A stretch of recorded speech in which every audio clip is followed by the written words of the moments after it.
Hello Internet, and welcome to my live reaction for One Piece chapter 1026. When we last left our heroes, Yamato was continuing the fight with his father Kaido, finally managing to land a couple of good hits in on Kaido. Not a lot to do serious damage, but starting to rack that damage up. Meanwhile, Momonosuke was learning to fly on the fly, if you will, crashing through the Skull Dome all over the place. Everyone kind of realized there was another dragon around, confusing a lot of the population, but eventually Momonosuke made his way to the roof, where Luffy was then able to join in with Yamato for a great big attack on Kaido. Kaido was like, "How are you alive? And what's with that dragon?" And Momo announces himself to Kaido, and Kaido enters into his dragon form, and the next phase of the fight with Kaido commences, with Luffy, Yamato, and Momo all against Kaido. So yeah, that's where we left off. So let's dive right on into chapter 1026, The Pivotal Clash. Our picture here is of Nami and Leo, the Tontara from Dressrosa, fashioning cute clothes for a lion cub. You have these sunflower lions. I am a lion. The sunflower lion, I think, actually was wasn't it part of Nami's outfit in the Arlong flashback? I think. I might be mistaken. It's been a while. Either way, we open on the flower capital, actually, where people are, celebrating just the lack of Orochi, not aware that death by floating island soon approaches. We see people playing instruments. The Tenguyama, I think was his name, right? Let me see if I can find that real fast. Right? Is that it? Yeah, Tenguyama. Looks at Toko. "Are you having fun, Otoko?" "Yeah." And then we have this flashback of, I guess right before Tama showed up at Onigashima. "Where are you going, Otama?"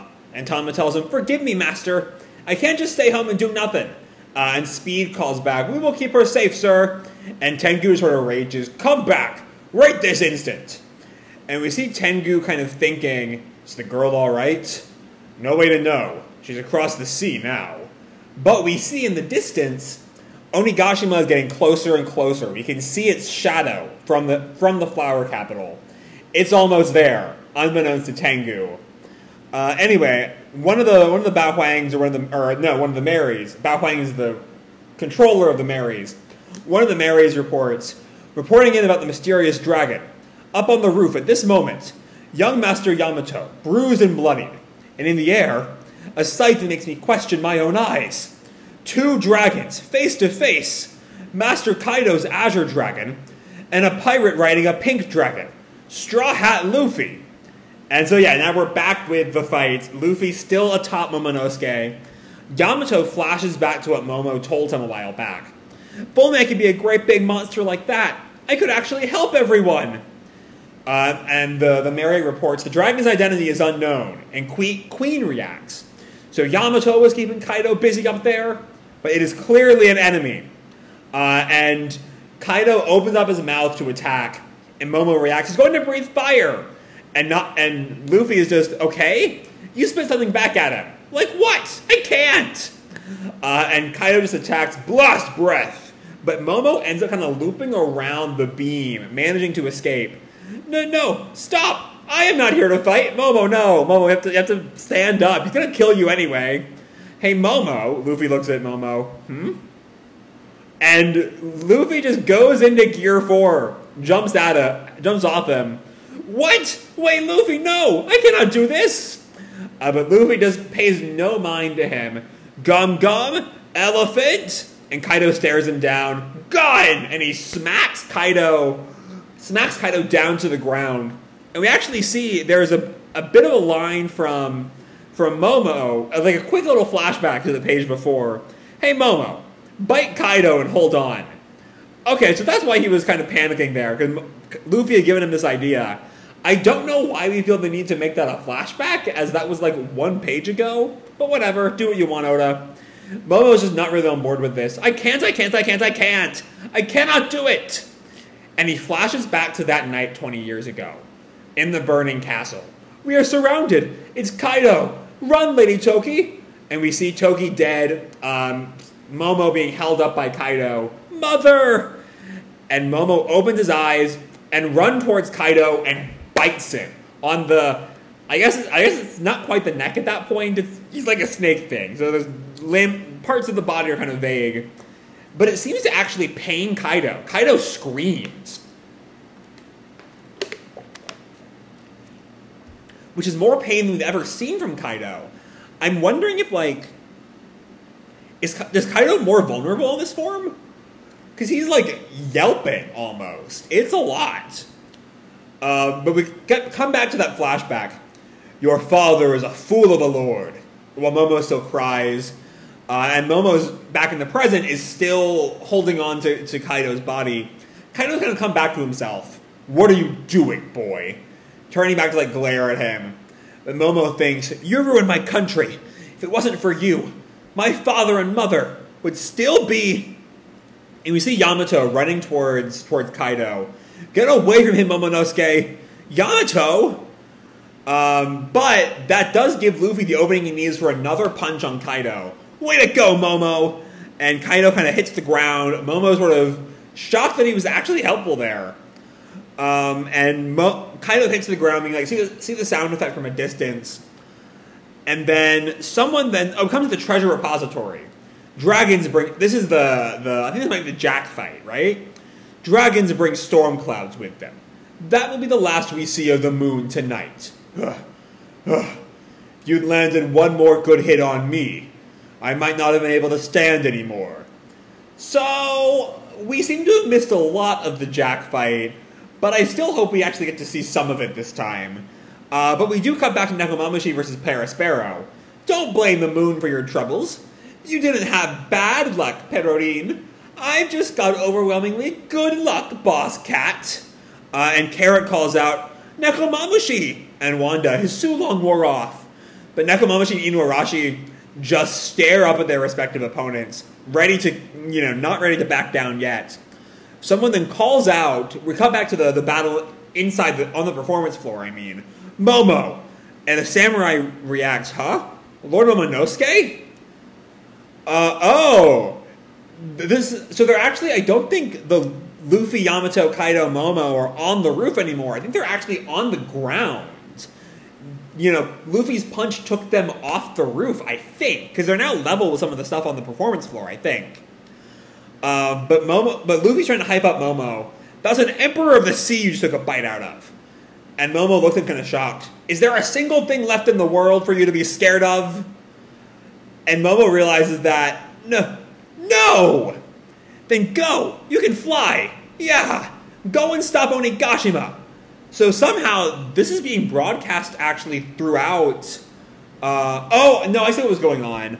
I thought that these, the bottom panel on page 10 and the top on page 11 were kind of spatially connected, but it's a Mary who's watching that fight. The same Mary that was reporting on Momo's appearance earlier, now broadcasting all that through the rest of Onigashima. Gotcha, that makes more sense. Anyway, Zoro and Sanji react to this conversation. Sanji looks at him. He just said Momo, right? And Zoro responds, yeah. You think that dragon? Nah, couldn't be. Naivete. And Luffy tells him, don't worry about Kaido. And we get this shot of Kaido just standing there menacing. I guarantee you, I'll win! And the samurai on the performance floor go wild. That's Luffy Taro! And Lord Momonosuke! And Big Mom, back in her fight, laughs. Ma! Did you hear that? What a funny guy! And Kid just reacts, you better win. And Law is just, what's he been doing all this time? I mean, he's been chilling with your bros. We see some more cheering. Tama, big bro! Momo! Frankie also laughs. Gah! Get him, Luffy! And then I think there's like the ex-prisoners from Udon. Luffy Taro! But Kaido's back in his hybrid form, going to attack Luffy. And he kind of taunts him. Is there even a single chance you can beat me? And Luffy readies his own Haki-infused punch. Maybe even with Conqueror's Haki this time. As long as I'm alive, I have infinite chances. And the two of them throw their attacks. But I think the Haki like bounces off each other, I think. They can't quite connect. And tears a hole open in the clouds, revealing the moon. Reporting in, The clouds are splitting! And I think the energy of that attack takes out the Mary, shocking both Jack and Perospero. And Inuarashi and Nekomamushi get up. Don't say a word. And Nekomamushi, who are you saying had all the luck? And Perospero's kind of panicking now. Ah! Odin, one sword style. Feline frenzy. Nekomamushi takes a good chunk out of Perospero. And Inuarashi with a kick, canine cleaver, and just kicks Jack right in the gut. We see the impact go through Jack. Eldest son of the this is the narrator. Eldest son of the Big Mountain Pirates, Perospero, down and out. Lead performer of the Animal Kingdom Pirates, Jack the Drought, down and out. And we see Inuarashi just stand there, exhausted but victorious. And then we see Orochi, who is not dead again. The man just will not die. That guy, he's like a metaphor for One Piece characters in general. He will die 100 times and he will not die. You're kidding me! There goes Jack! But I guess that's not my problem. To be continued. Okay, first let's talk about my one problem with this chapter. Is the same problem I had the last time the Minks went too long. Is that, like, we got to see way too little of their fight. There's clearly a fight that happened with the two of them, and we don't get to see any of it but a single hit. Like, we saw the respective Tobiropo fight kind of fast-forwarded to their end, but that was at least a full chapter per fight. We had a chapter for Jinbei versus Who's Who, a chapter for Frankie versus Sasaki, a chapter for Robin and Brooke versus Black Maria, a chapter for the Page 1 and Ulti fights. But here, they each get like a panel each. Perospero goes down, Jack goes down. It's one of those things that, like, feels like it's just there for the anime to expand on, which is one of my least favorite things One Piece is doing right now, is just, like, having very clear signs of this will be expanded on in the anime. Just wait a little while. It's not my favorite kind of storytelling, to say the least. But yeah, I'm sure when the anime gets there, it will be a lot better than this is.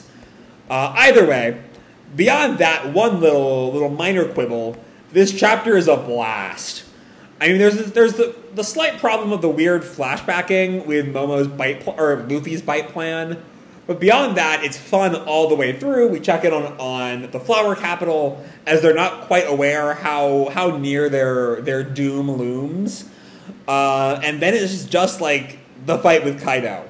You know, Luffy comes up with a plan not just to deal a major hit on Kaido, but to, like, instill Momo with the confidence he's kind of always lacked. You know, he tells him to bite down on Kaido. Momo does it. He's, like, very scared to, but he does in the end. And then Luffy's like, "You bit an Emperor of the Sea. What the fuck is left to scare you?" Which finally, you know, gives Momo the courage he needs to stop Onigashima from destroying the Flower Capital, which I imagine we'll see very, very soon. And then, of course, the fight continues. Not a lot to say about the fight past that at this point, as it's just like that one clash of hockey, and then the moon appears, which is still a great bit, all things considered. I love the look of panic on Perospero's face as he sees the moon, like, you know, he's still got that giant tongue, because it's kind of hard to see. But he realized, like, that those two panels there of Jack and Perospero are a sign of two men who realize they've been beat. They stand no chance anymore, and they're about to lose. And while I wish we saw more of those fights, that's just a good thing to see, all things considered. And so yeah, Perospero and Jack are down. Perospero, I mean, like the lead performers have been built up this whole time, so it's not the weird, like, Perospero is on the level of Jack going down like this. Like, I thought we'd get a full fight for King, Queen, and Jack, but apparently it's hopefully just going to be for King and Queen. Perospero, who really gives a fuck? He's just kind of he's like a B-list villain, if we're being honest. He killed Pedro, sure, but beyond that, he's kind of been a weird, ugly clown in the background. So, you know, not missing a whole lot with him being gone, but it is weird to see Jack go down like that.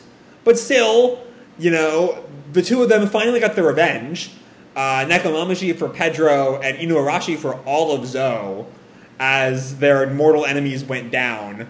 You know, Jack has fallen, vengeance for Zou. We get this great, on a completely unrelated note, I guarantee you I'll win, as the crowd goes wild. Good fucking shit. I mean, One Piece is good. One Piece is long and One Piece is good, as the saying goes. My minor quibbles aside, this is another great chapter. Yeah. Fucking killing this week again. And I can't wait for next week. So, I'm going to leave this video off here. Hope you all enjoyed the chapter and the video itself. If you did, feel free to drop me a like or subscribe. You know, do whatever makes you happy, you know? And remember, your life is your own, okay? Bye!